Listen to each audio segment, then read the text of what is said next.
आइए आज हम परमेश्वर की वचन का मनन करेंगे और इस समय हम निकालेंगे याकूब की पुस्तक उसका 4 अध्याय का 6 पद पढ़ेंगे।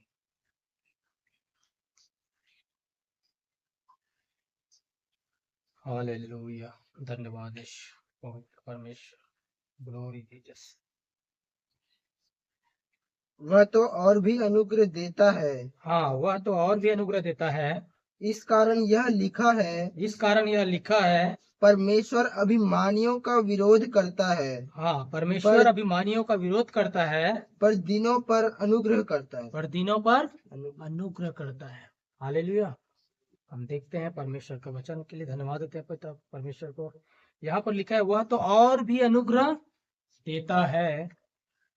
इस कारण यह लिखा है परमेश्वर अभिमानियों का विरोध करता है, पर दीनों पर क्या करता है? अनुग्रह करता है। हालेलुया। आज हम देखते हैं इस बातों को। परमेश्वर का वचन कहता है वह तो और भी अनुग्रह देता है। मतलब क्या है? और भी अनुग्रह देता है मतलब क्या है?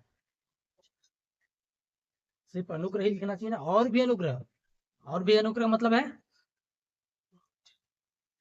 अनुग्रह को और भी बहुत आयत के साथ। समझ रहे हैं?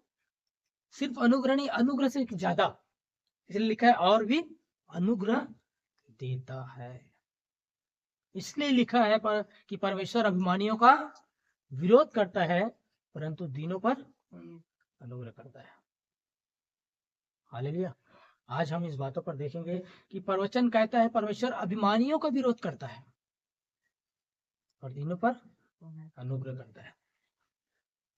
देखिए, परमेश्वर का जो अनुग्रह को पाने का जो है वो सबसे बड़ा जो तरीका है, और परमेश्वर जिसके ऊपर अनुग्रह करता है वो किसके ऊपर करता है?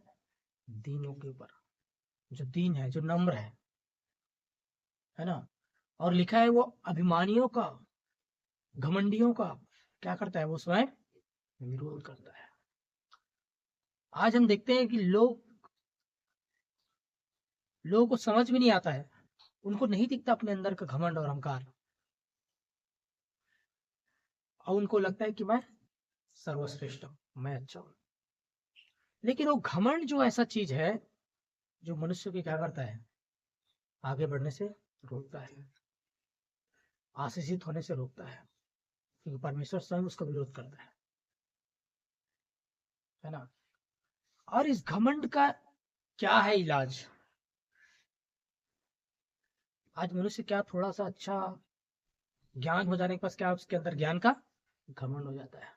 बुद्धि हो जाने से बुद्धि का घमंड कि मैं बुद्धिमान हूँ, मेरे समान कोई और पढ़ा लिखा नहीं है, मेरे समान कोई नहीं है, मेरे पास धन संपत्ति, मेरे पास ये है वो है, ये नाना प्रकार की और भी बातें हैं जो मनुष्य के अंदर जब उस चीजों में रहता है तो क्या करता है? वो चीजें उनके अंदर घमंड को लाता है। सभी लोग के अंदर नहीं रहता है, लेकिन जो उस चीजों का घमंड करता है उसके लिए परमेश्वर का वचन कहता है ना।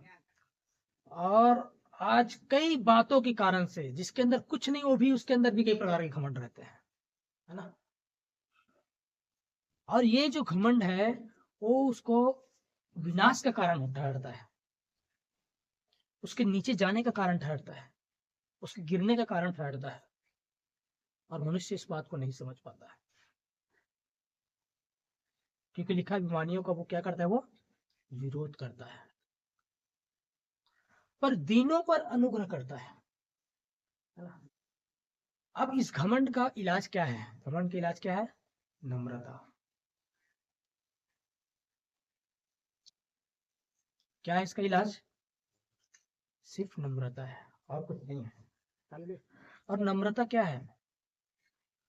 नम्रता के बारे में हम देखते हैं तो अपने आप को, आज बहुत सारे लोग नम्र दिखते हैं बाहर से, और वो अंदर से रहते नहीं है।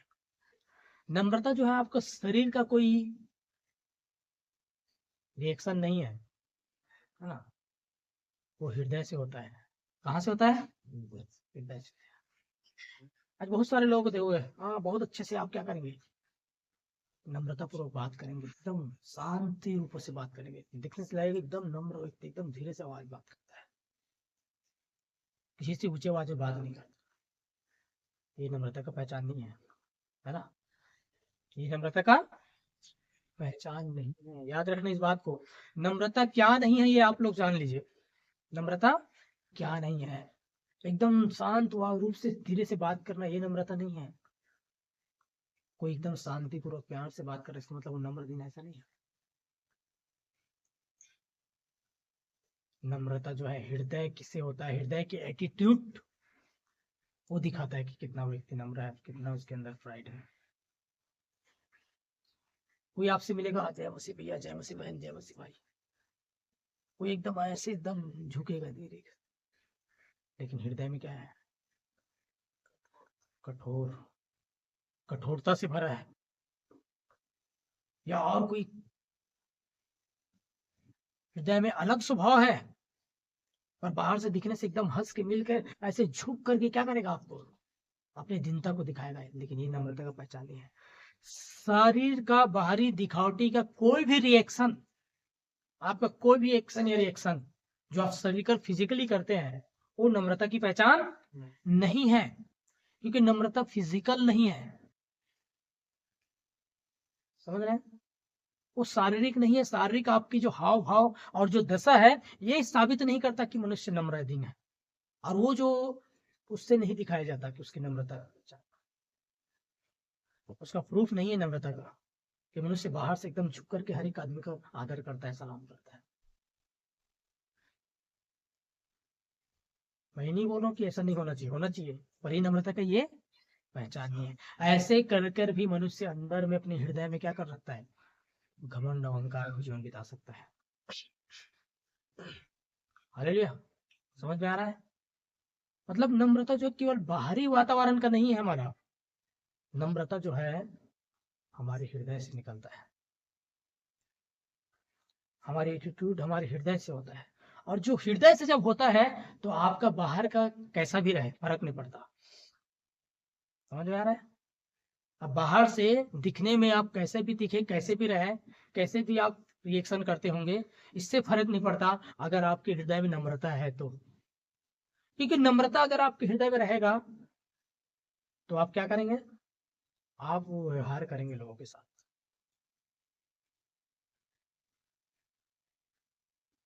आपके अंदर वो अकड़पना नहीं रहेगा कि मैं क्यों झुकूं या मैं उसको क्यों ये करूं, है ना।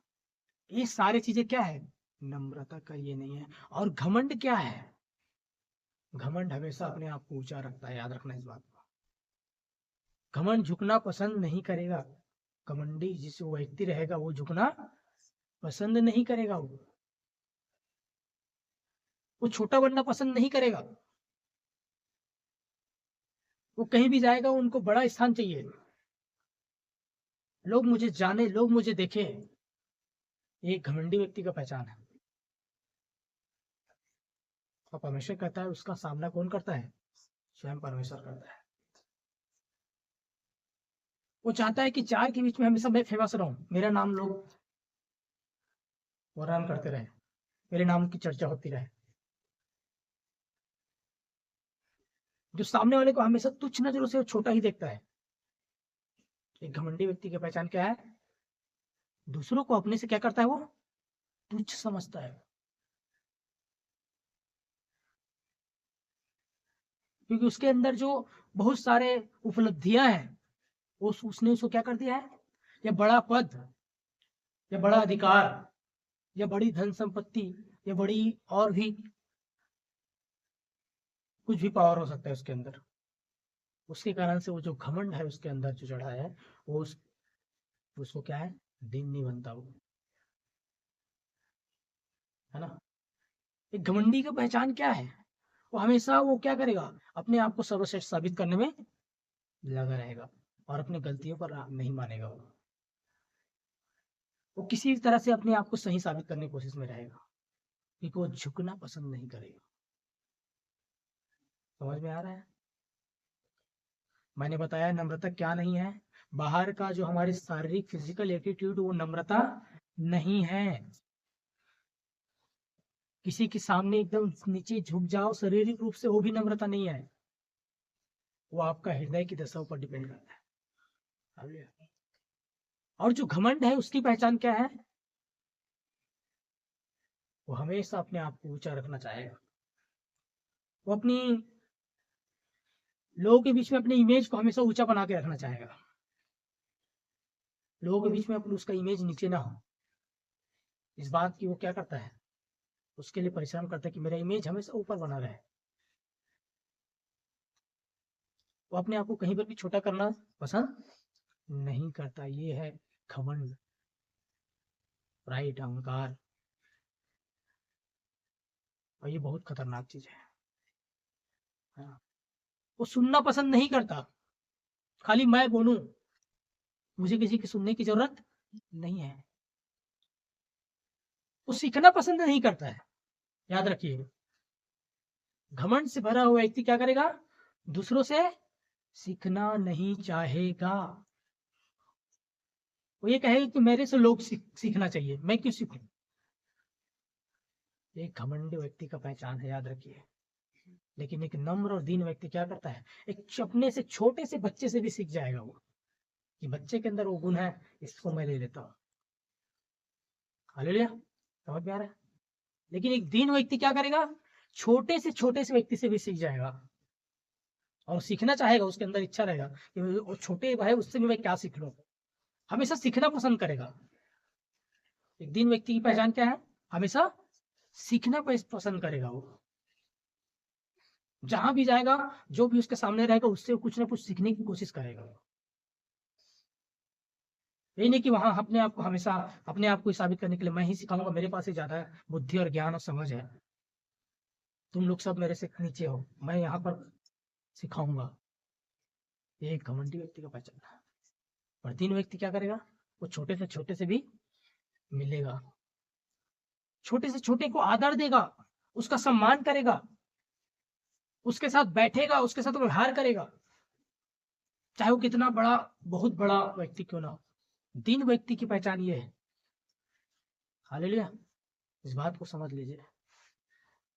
लेकिन जो छोटों को इग्नोर करके चलते हैं, अरे वो तो कुछ नहीं है मेरे सामने, मैं अपना इमेज क्यों उसके बराबर मिलाऊं। एक घमंड से चढ़ी हुई जो आंखें दिखाए ना वचन में, वही है परमेश्वर। उस घमंड से चढ़ी हुई आंखों से क्या करता है? बैर करता है, बैर करता है उनसे। अरे बाहर से नहीं दिखता ना, बाहर से हो सकता है आपको बहुत अच्छा दिखेंगे वो, अरे कितना प्यारा है, कितना नम्र दिन व्यक्ति है यार, बहुत प्यार से मीठा बात करता है, धीरे शब्दों में एकदम इतना, लेकिन हृदय में कितना घमंड और अकड़ लेके चल रहा है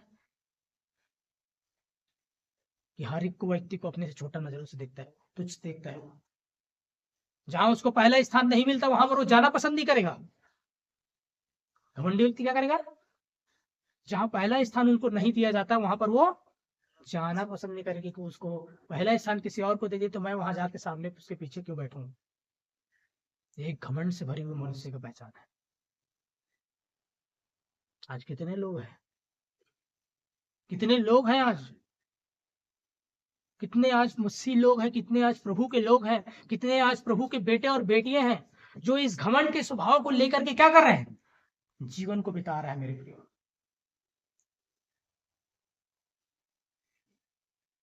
आज कितने प्रभु में के सेवक लोग हैं जो थोड़ा सा क्या उसके पास एक बड़ा भीड़ हो जाने से, बड़ा पैसा हो जाने से, बड़ा कलीसिया बन जाने से या और कुछ हो जाने से कितना घमंड से लेके जीवन बिता रहा है आज कि छोटे से छोटे लोगों से मिलना पसंद नहीं करते और उसको हमेशा तुच्छ नजर से देखते हैं।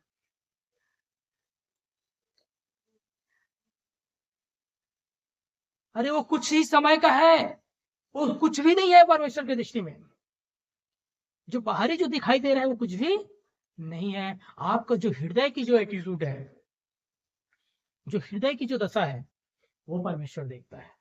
एक वचन में लिखा है परमेश्वर, मनुष्य तो बाहर का देखता है लेकिन परमेश्वर क्या देखता है? वो हृदय को देखता है।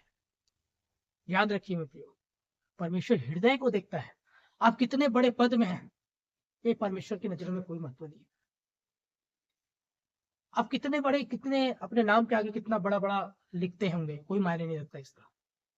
आपके हृदय को जो एटीट्यूड है, ये परमेश्वर को महत्व है, उसको वही देखता है। हालेलुया।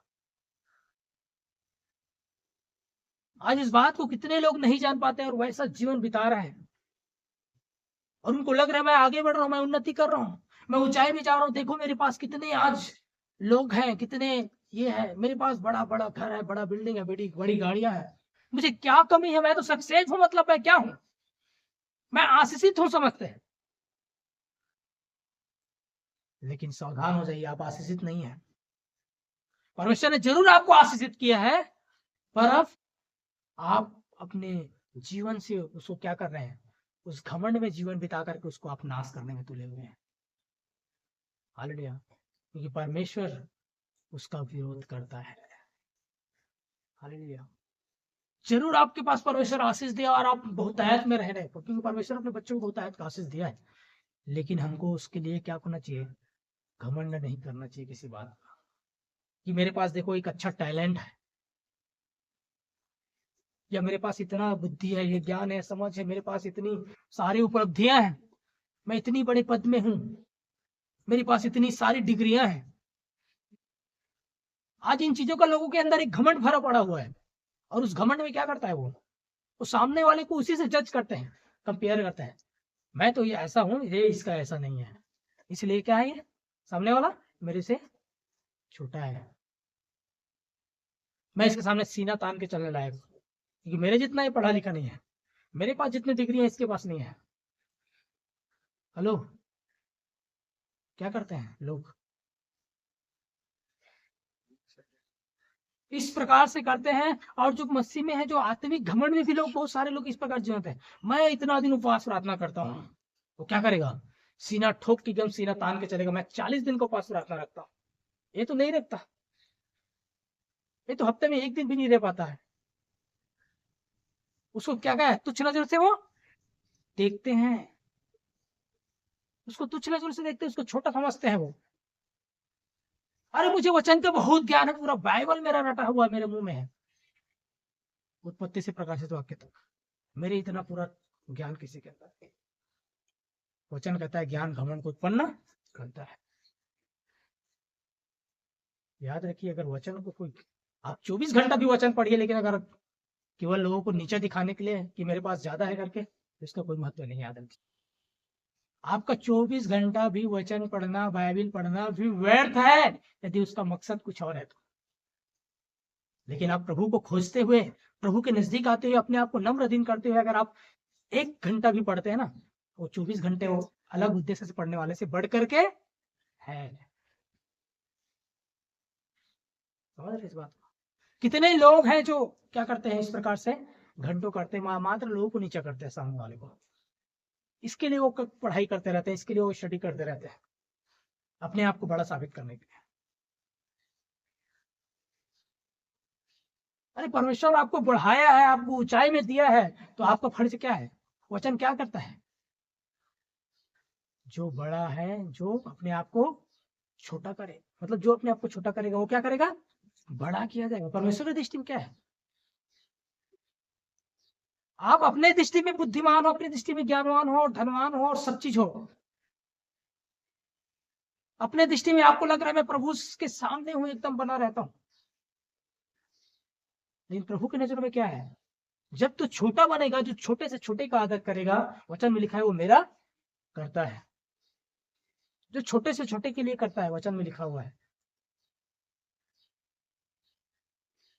आज लोग छोटे लोगों को इग्नोर करते हैं, जो हो सकता है उसके पास कुछ भी ना हो, आर्थिक रूप से कमजोर हो सकता है बाहरी रूप से दिखने में बहुत ये हो सकता है बहुत ही कम पढ़ा लिखा हो, या बहुत ही उसके पास कुछ भी ना हो, लोग उसको क्या करते हैं, इग्नोर करें, इसके पास कुछ नहीं है, इससे क्या मिल रहा, क्या मतलब। अरे परमेश्वर की दृष्टि से देखना चालू कीजिए, परमेश्वर की दृष्टि से देख सोचना चालू कीजिए, क्योंकि परमेश्वर हमको यही चाहता है, उसकी इच्छा यही है कि हम उसकी नजरों से देखें, उसकी समझ और सोच से हम सोचे।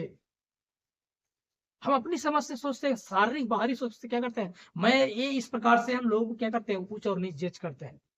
अरे ये तो बहुत बड़ा रेवरेंड पास्टर डॉक्टर है, भैया इसको बड़ा आदर दो, ये तो इसके पास 4 लोग भी नहीं रहता है, इसको बेचारे को सिंपल कुछ। उससे जाके लोग क्या करेंगे, मिलेंगे एकदम, और उसको हाथ मिलाना भी पसंद नहीं करेंगे। क्यों? इनके पास तो 4 लोग भी नहीं है, ना कोई चर्च है, ना कलीसिया है, ना कोई इसके पास कुछ भी है, साधारण व्यक्ति है। ये देखो कितना बड़ा चर्च का पास्टर है, रेवरेंड प्रॉफिट क्या क्या पता नहीं क्या क्या लिखते हैं। तो यहाँ पर क्या करते हैं लोग उसका, तो ऐसा नहीं है। परमेश्वर की दृष्टि में सब बराबर है, और सब क्या है, परमेश्वर किसी का पक्षपात नहीं करता है। याद रखिए इस बात। पर दीन व्यक्ति का पहचान क्या है, वो छोटे से मिलेगा, वो हमेशा अपने आप को छोटा बनाएगा तो सामने वालों को बड़ा सा करेगा। ये दीन व्यक्ति का पहचान है। हालेलुया। याद रखना, और वो बदला नहीं लेगा, याद रखना, बदला नहीं लेता है। घमंडी व्यक्ति बदला लेने के ताक में रहता है, इसने मेरे साथ ऐसा किया, मैं कब मौका मिलेगा तो मैं क्या करूं, बदला लूंगा। जिसके अंदर ईर्ष्या, नफरत और डाह भरा रहता है, वो कब आता है पता है, एक घमंडी व्यक्ति के कारण से आता है।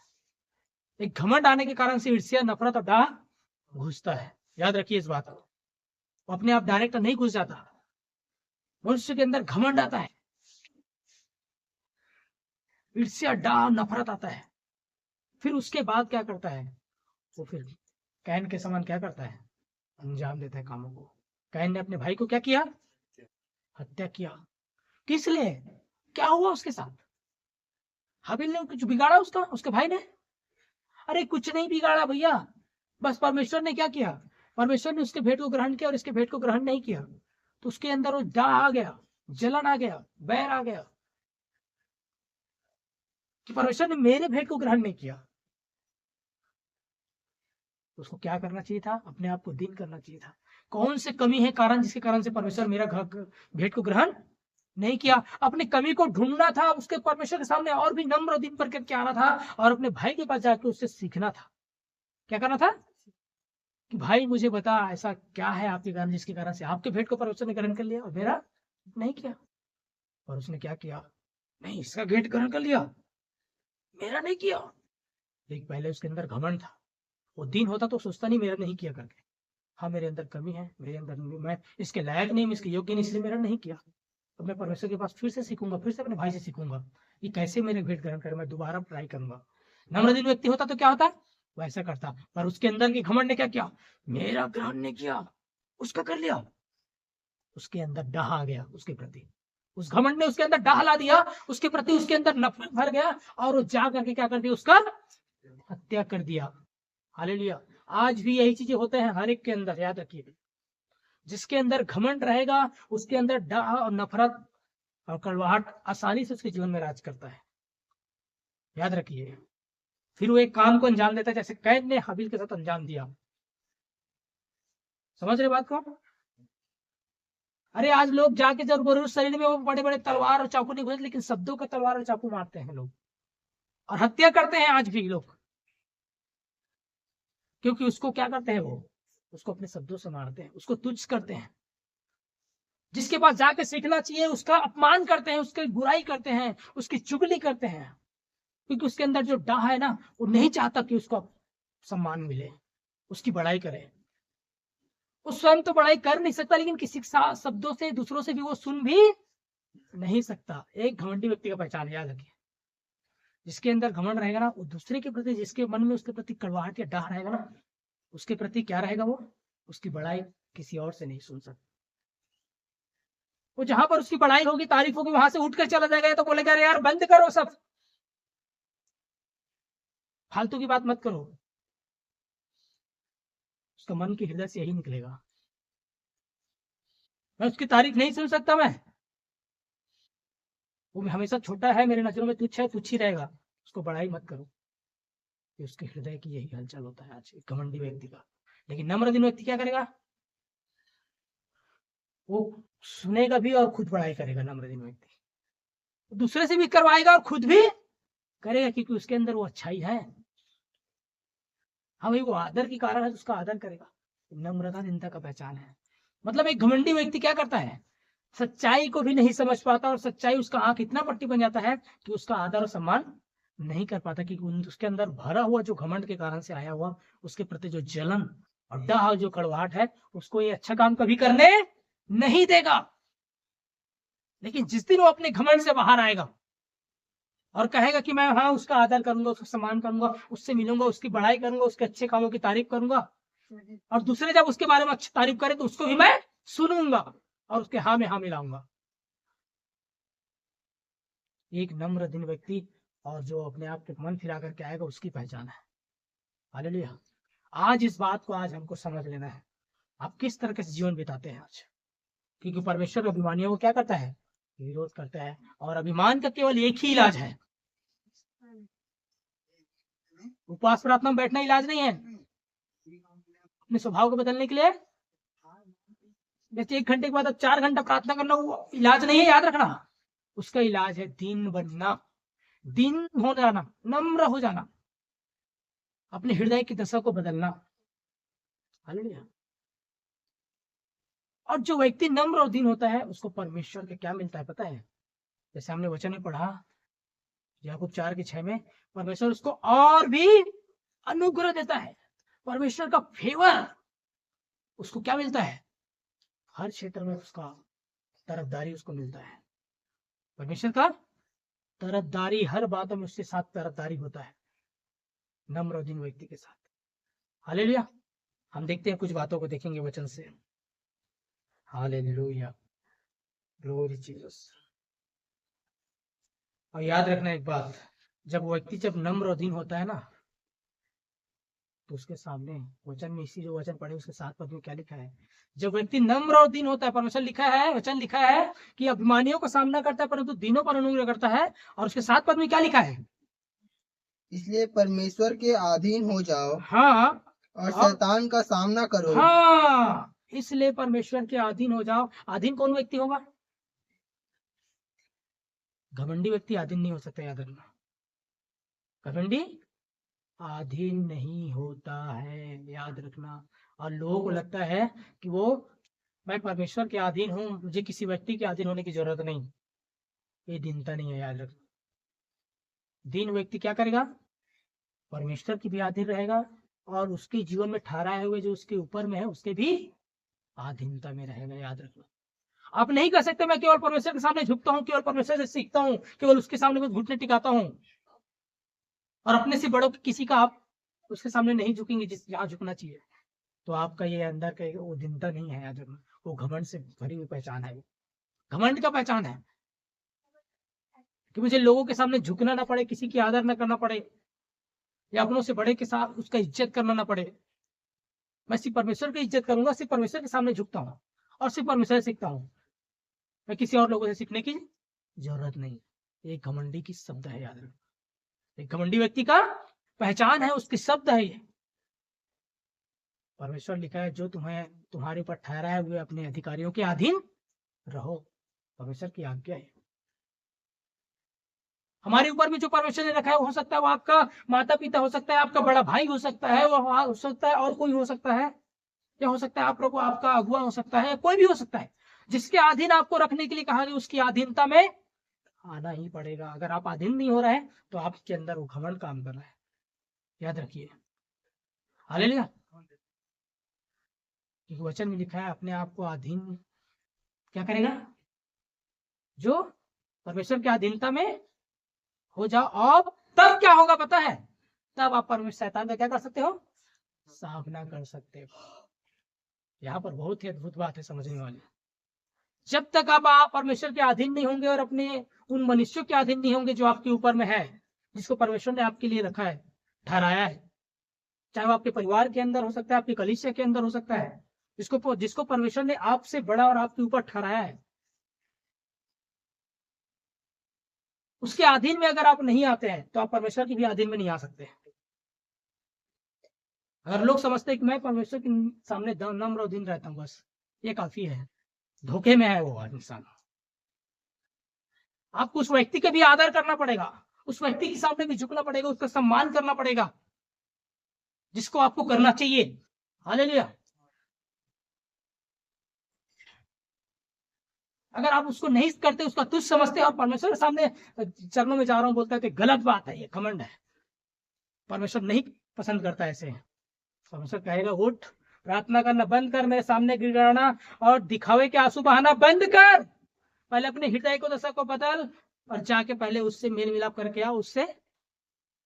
वचन में क्या लिखा है? यदि तेरे मन में तेरे भाई के प्रति कड़वाहट हो और तू प्रभु के सामने भेंट लेके जाए, मतलब प्रार्थना करने जाए, तो अपना वचन में लिखा अपना भेंट वहीं पर छोड़ दे। हालेलुया। अपना भेंट वहीं पर छोड़ और वहां से भग, पहले जाके अपने भाई से मेल मिलाप कर ले, जिसके प्रति तेरे मन में कड़वाहट और नफरत और डाह विरोध है, जिसको तुम तुच्छ नजरों से देखते हो, जिसका तुम आदर करना नहीं चाहते, उस भाई से जाके पहले मेल मिलाप कर ले, उसके सामने जाके आदर कर, उसका सम्मान कर, उसके सामने पहले झुक, उसके बाद आके तुम प्रार्थना में करना और आराधना करना। भेंट चढ़ाना मतलब वही है आज के दिन। परमेश्वर के सामने और कोई भेंट लेके नहीं जाते हैं, परमेश्वर के चरणों में जाते हैं, वही भेंट है। हालेलुया। अपने प्रार्थना के रूम में पहले बाद में जाना, परमेश्वर नहीं करेगा ऐसा प्रार्थना को ग्रहण। अपने हृदय को, दशा को बदल के आ बोलता है। कौन सा? जो तेरे भाई के प्रति नफरत है, जो तेरे और जिसके भी प्रति तेरे अंदर कड़वाहट नफरत है,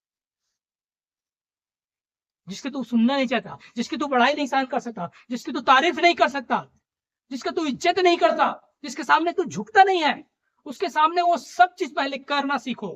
उसके बाद अपने प्रार्थना का जीवन में 1 मिनट का प्रार्थना काफी है। परमेश्वर बोलेगा काफी है मेरे लिए।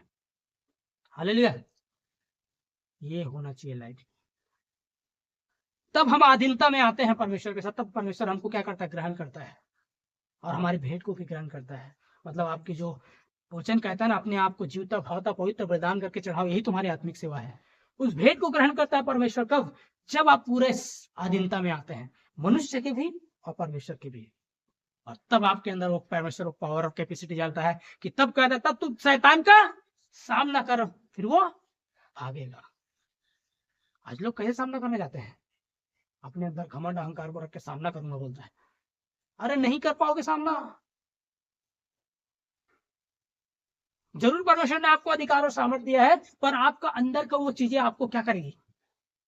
हरा देगा। आप नहीं कर पाओगे आप, क्योंकि आप गलत उद्देश्य से हो, अपने अंदर के एटीट्यूड को, उस घमंड को लेके चल रहे हो।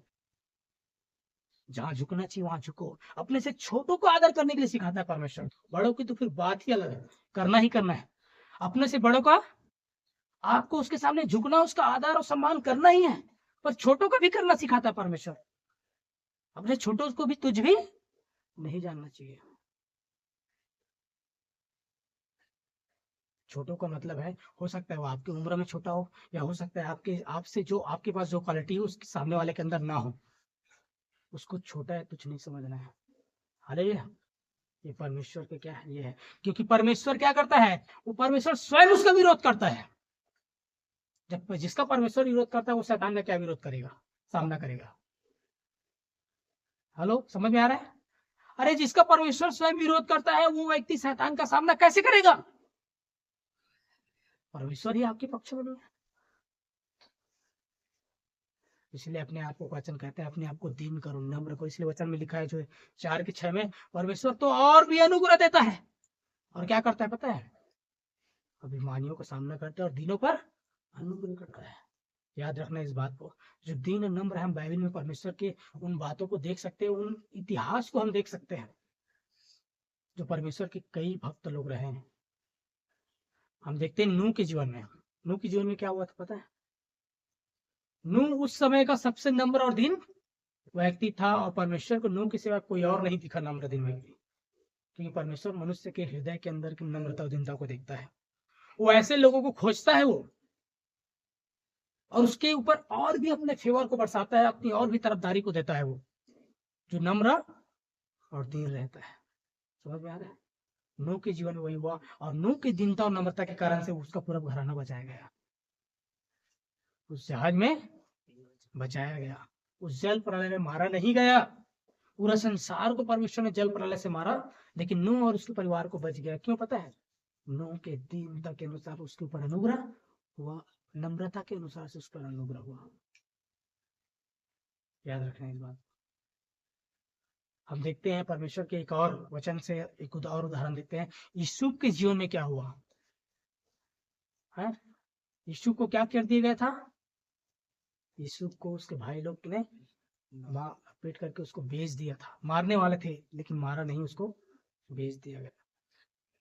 और जिस घर में यूसुफ था, जिस घर में वो गया, जिस है ना, वहां पर वो क्या रहा, कैसे रहा, देखिए उसका पढ़िए 39 अध्याय। हालेलुया। उत्पत्ति 39 अध्याय उसका 2 पद से क्या लिखा है यहाँ पर? हम देखते हैं यहाँ पर यूसुफ के बारे में लिखा है। यूसुफ अपने मिस्री स्वामी के घर में रहता था, है ना, ध्यानपूर्वक समझना। यूसुफ अपने मिस्री स्वामी के घर में रहता था और यहोवा उसके संग था, इसलिए वह भाग्यवान पुरुष हो गया। और यूसुफ के स्वामी ने देखा कि यहोवा उसके संग रहता है और जो काम वह करता है उसको यहोवा उसके हाथ से सफल कर देता है। तब उसकी अनुग्रह की दृष्टि उस पर हुई और वह उसकी सेवा टहल करने के लिए नियुक्त किया गया। फिर उसने उसको अपने घर का अधिकारी बना के अपना सब कुछ उसके हाथ में सौंप दिया। देखिए यूसुफ के साथ क्या हुआ। यूसुफ के साथ किस लिए हुआ? क्योंकि यूसुफ एक नम्र और दीन व्यक्ति था। उसने अपने स्वामी के प्रति वफादार और ईमानदार रहा। याद रखिए इस बात को। जहां पर था वहां पर उसके साथ बहुत सारी परिस्थितियां आया। जिस अपने स्वामी का अधीन था उसके साथ भी उसने क्या किया, उसके जीवन में एक अवसर था। उसकी पोतीफर की जब पत्नी के बारे में हम देखते हैं वहां पर कि उसने उसके साथ क्या किया, उस पर अटैक किया कि मेरे साथ सोए करके उस चीजों को उसके सामने लाया। लेकिन उसने, यूसुफ ने क्या किया, मैं विश्वास योग्य हूं। क्या बोला उसने? मैं परमेश्वर की दृष्टि में भी गलत है और मैं अपने स्वामी की दृष्टि में भी गलत नहीं करूंगा। हालेलुया। उसने सिर्फ ये नहीं कहा कि मैं केवल परमेश्वर की दृष्टि में पाप है, मैं ये काम नहीं करूंगा। उसने क्या क्या पता है? उसने कहा कि मेरे स्वामी की ये पत्नी है, मेरे स्वामी की भी मैं प्रति वफादार ईमानदार रहना है। उसने मनुष्य को भी आदर देना वहां पर सीखा और सिखाया है। उसने सिर्फ ये नहीं कहा कि परमेश्वर की दृष्टि में पाप है, गलत है, मैं ये काम नहीं करूंगा। उसने उस मनुष्य की भी क्या किया, जो उसका स्वामी था उसका भी उसने इज्जत और मान रखा और उसके भी अधीनता में रहा कि मैं उसकी दृष्टि में भी गलत है, मैं वो काम नहीं करूंगा। हालेलुया। इस बात को उसने बोला और वो वफादार रहा वहां पर। और वचन में लिखा है परमेश्वर उसके साथ था और उसके कारण से परमेश्वर ने वहां पर उसके स्वामी को और उसके पूरे घराने को आशीष किया। और उसको यहां तक हो गया कि उसको पूरे उसके घर का अधिकारी बना दिया गया। देखिए उसकी नम्रता और दीनता के कारण से। याद रखना, यूसुफ ने कुड़कुड़ाया नहीं, उसे बुड़बुड़ाया नहीं कि मेरे साथ ऐसा कैसे हो गया। और एक चीज और बताऊं, जब यीशु उस देश का, मिस्र का जब प्रधानमंत्री बना दिया गया ना, तो उसने क्या किया पता है? उसने अपनी दीनता का पहचान दिया। अपने उन भाई और अपने उस परिवार के साथ उसने गलत नहीं किया। वो चाहता तो उसको सबको मरवा सकता था, वो अधिकारी था वहां का, और उस मुसीबत के समय उसके लिए साथ दिया उसने। समझ आया? यूसुफ ने क्या किया? अरे उसके भाई लोग तो उसको मार पीट करके उसको फेंक दिया था मरने के लिए। फिर उसके एक भाई ने बोला कि अब इसको मारते नहीं है, इसको बेच देते हैं। समझ गया? और उसने क्या किया, उसको बेच दिया था। लेकिन उसने ये नहीं कहा कि मेरे भाई ने मेरे साथ ऐसा किया। यूसुफ ने कभी कुड़कुड़ाया नहीं, कभी ये नहीं कहा कि मेरे भाइयों ने मेरे साथ ऐसा ऐसा किया, मुझे बेच दिया, मुझे मार दिया, मेरे साथ ऐसा किया, अब मैं बदला लूंगा, अब मैं इनके मारूंगा।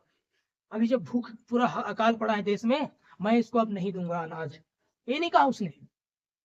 बल्कि उसने बढ़ चढ़ के वो प्यार को दिखाया, उसने वो दीनता का पहचान को दिखाया। मतलब क्या है बताने का? उसने बदले की भावना का इस्तेमाल नहीं किया। लेकिन जो एक घमंडी व्यक्ति है वो क्या करेगा, वो बदला लेना चाहेगा, वो हमेशा बदला लेने के ताक में रहेगा। उसने मेरे साथ किया तो मैं भी उसके साथ ऐसा करूंगा। और कुछ नहीं कर पाएगा तो अलग एटीट्यूड दिखाएगा उसके प्रति। एक बदले में की भावना के व्यक्ति का पहचान है ये। याद रखिए, यीशु की दीनता और नम्रता के कारण वो देश का प्रधानमंत्री बना और वो अपने पूरे परिवार, अपने भाइयों की क्या किया, उसने सुधि लिया। हालेलुया। चाहता तो वो कुड़कुड़ा, लेकिन कहीं पर भी कुड़कुड़ाए बुड़बुड़ाए नहीं। ये दीन व्यक्ति का पहचान है, याद रखिए। इसलिए हमको हमारे जीवन में ये चीज सीखना है। और हम देखते हैं वचन के अंदर स्वयं प्रभु यीशु मसीह ने, वचन में लिखा है फिलिपियों का 2 का उसके 5 पद से, कि वह अपने आप को इतना दिन किया कि मनुष्य के स्वरूप को समानता में हो गया और क्रूस की मृत्यु भी सह लिया। प्रभु यीशु मसीह जो स्वयं परमेश्वर, पूरे ब्रह्मांड का मालिक, आकाश और पृथ्वी, सारे संसार को, सारे मानव जाति को बनाने वाला, वो क्या किया, वो मनुष्य के रूप में आकर के इस पृथ्वी पर मानव जाति के उद्धार के लिए क्या किया, वो मनुष्य के समानता में हो गया और अपने आप को इतना दिन किया कि क्रूस की मृत्यु भी उसने चुपचाप सह लिया। एक वध किया हुए मेमने के समान उसने क्या किया, वचन में लिखा है, उसने आह तक नहीं किया और उसने खुशी खुशी क्या किया, वो क्रूस के बलिदान और मृत्यु को उसने सह लिया। उसने अपने आप को इतना दिन किया। वचन में लिखा है वो गाली सुनकर गाली नहीं देता था, लोग उसके दाढ़ी नोच लेते थे, उस पर थूकते थे। क्यों नहीं करता था पता है? क्योंकि वो एक पिता है, वो जानते हैं अपने बच्चों से प्यार करना। उसको पता है बच्चे हैं, नहीं जानते क्या कर रहे हैं, इसलिए उसने क्रूस पर कहा, हे पिता यदि क्षमा करें, नहीं जानते हैं क्या कर रहे हैं। क्योंकि वो पिता है, रियल पिता है, जो जानता है कि मेरे बच्चे गलत कर रहे हैं। इसलिए उसको मार नहीं दिया, उसने उसको नाश नहीं कर दिया, उसको क्षमा किया। हालेलुया। जैसे आज भी हम देखते हैं कोई जो भी छोटे बच्चे क्या करते हैं, छोटा बच्चा से 1 साल का, 2 साल का, कई बार क्या करते हैं, बड़ों को मार देते हैं। कभी अपनी मम्मी पापा को क्या उल्टा मार देते हैं। क्या माँ उसको मार देते हैं क्या?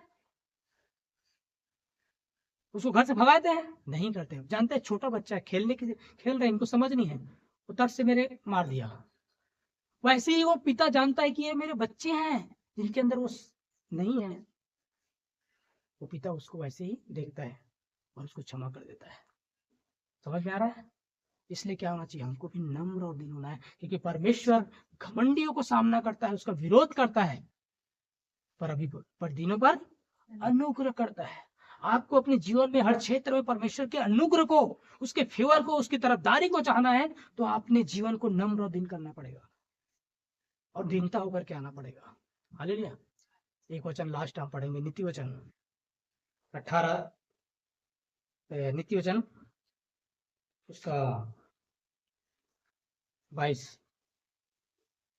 हालेलुया। फिर हम समाप्त करें 22 को 4 पद। Glory Jesus. नम्रता और यहोवा के भय मानने का फल। हाँ, नम्रता और यहोवा के भय मानने का फल धन, महिमा और जीवन होता है। धन, महिमा और जीवन होता है। किसका फल? नम्रता और यहोवा के भय मानने का फल क्या पता है? धन, महिमा और जीवन। याद रखिए, नम्रता में वो ताकत है, वो सामर्थ्य है कि परमेश्वर की तरफदारी और परमेश्वर के सारे आशीषें आपको मिल सकता है। आपकी नम्रता आपको धन भी देता है, जीवन भी देता है और महिमा भी देता है, क्योंकि उसका फल है ये। मैं नहीं, वचन बोल रहे हैं। नम्रता और यहोवा के भय मानने का फल क्या है? धन, महिमा और जीवन होता है। परंतु घमंडियों का परमेश्वर क्या करता है? विरोध करता है स्वयं।